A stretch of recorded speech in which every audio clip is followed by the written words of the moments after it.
Welcome to గరం గరం బెజవాడ రుచుల్లో. ఈరోజు నేను నెల్లూరు చేపల పులుసు చేస్తున్నానండి.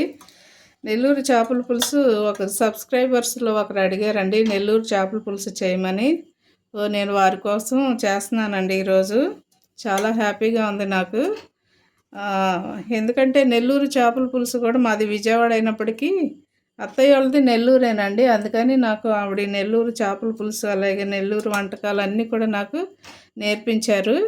దాన్ని బట్టి నేను ఈరోజు నెల్లూరు చేపల పులుసు చేస్తున్నానండి. తప్పకుండా ఈ వీడియో చూడండి, మిస్ అవ్వకుండా. ఇది ఒక ఉల్లిపాయ సన్నగా కట్ చేసి పెట్టుకున్న ఉల్లిపాయ వేస్తున్నానండి నేను. అలాగే పచ్చిమిర్చి కూడా వేసేస్తున్నాను.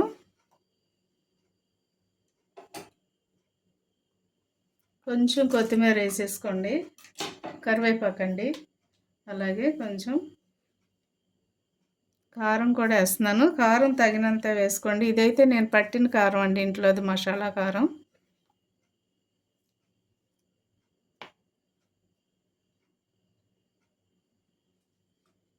పసుపు కూడా నేను ఒక స్పూన్ వేస్తున్నానండి. సాల్ట్ కూడా తగినంత వేసుకోండి. సాల్ట్ మళ్ళీ మధ్యలో కూడా మనం చూసి వేసుకోవచ్చు.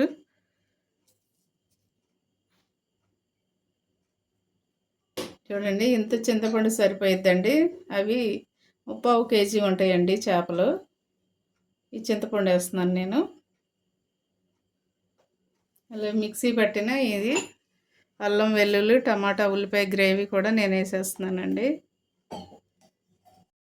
చూడండి, ఆయిల్ కూడా మీరు తగినంత వేసుకోండి. నేనైతే ఈ కప్పు వేస్తున్నానండి. ఇవన్నీ కూడా ఒక స్పూన్ కానీ గరిటె కానీ తీసుకోండి, లేదంటే చేత్తోనైనా మీరు కలుపుకోవచ్చండి. ఎందుకంటే ముక్కలకు పట్టాలి కాబట్టి చేత్తో అయితేనే బాగా కలుస్తుందండి. నేనైతే చేత్తోనే కలుపుతున్నాను.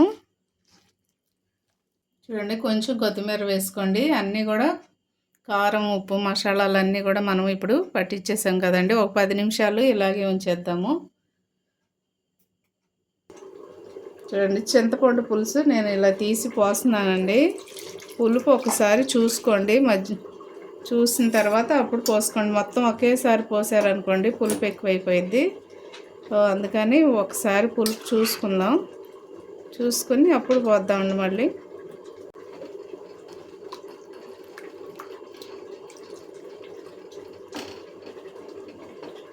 చూడండి, కొంచెం కూడా పోసేస్తున్నానండి, సరిపోతుంది పర్ఫెక్ట్గా. పులుపు కారం అన్నీ కూడా సరిపోయింది. సాల్ట్ మాత్రమే తక్కువైంది కొంచెం. చూడండి, సాల్ట్ వేస్తున్నానండి, కొంచెం వేసుకోండి. 2 స్పూన్లు వేస్తున్నాను, ఫస్ట్ వేసాం కదా. చూడండి, మామిడికాయ ముక్కలు వేస్తున్నానండి. ఈ పైన తొక్కు అయితే తీయకూడదండి, ఎందుకంటే ఈ తొక్కు తీస్తే ఊరికి మెత్తబడిపోయింది ముక్క. అందుకని తొక్కు తీయకుండానే వేసుకోవాలి. నాకు కొంచెం ఇక్కడ గట్టి మామిడికాయ దొరకలేదండి, పచ్చివి. పులుపు అయితే ఉంది కానీ కొంచెం కలర్ వచ్చింది.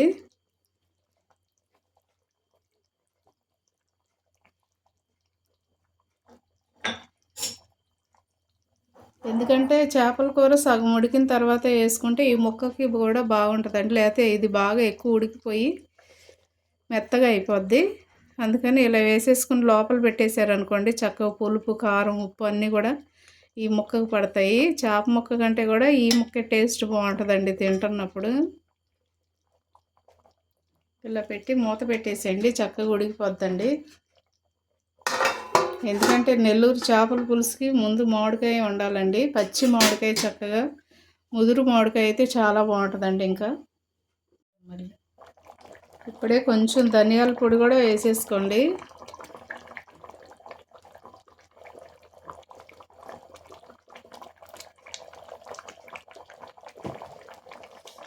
కొంచెం మెల్లగా ఇలా తిప్పితే సరిపోద్దండి, చక్కగా కలిసిపోతుంది.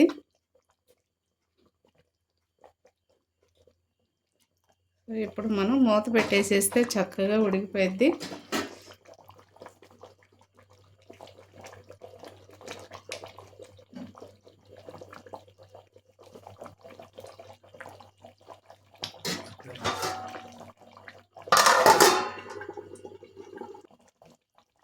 నెల్లూరు చేపల పులుసు రెడీ అయిపోయిందండి. కొంచెం కొత్తిమీర మనం వేసుకొని స్టవ్ కట్టేసుకుందాము.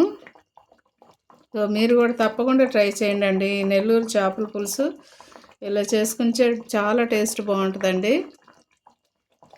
పుల్లగా కారంగా చాలా బాగుంటుంది. మీరు కూడా తప్పకుండా ట్రై చేయండి. మా ఛానల్ని మర్చిపోవద్దండి. గరం బెజవాడి రుచులు. సబ్స్క్రైబ్ చేయని వారంటే సబ్స్క్రైబ్ చేయండి, షేర్ చేయండి, లైక్ చేయండి. Thank you.